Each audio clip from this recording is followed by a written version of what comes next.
আসসালামু আলাইকুম। আমি তোমাদের প্রিয় ঠান্ডা কোমল পানিয়া।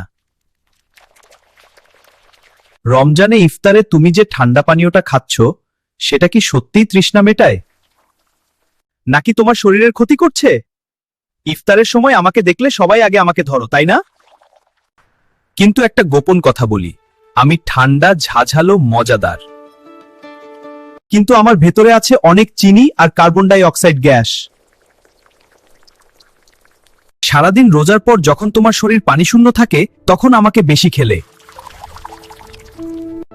হঠাৎ রক্তে শর্করা বেড়ে যায়, পেটে গ্যাস ও ফাঁপা ভাব হয়, তৃষ্ণা আরো বাড়তে পারে, ওজনও বাড়ে ধীরে ধীরে। আমি তোমার তৃষ্ণা আসলে মেটাই না, বরং পানি খেলে শরীর বেশি উপকার পায়।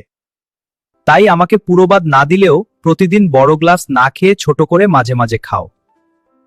রমজানে শরীরকে কষ্ট দিও না, পানি আর প্রাকৃতিক খাবার বেছে নাও।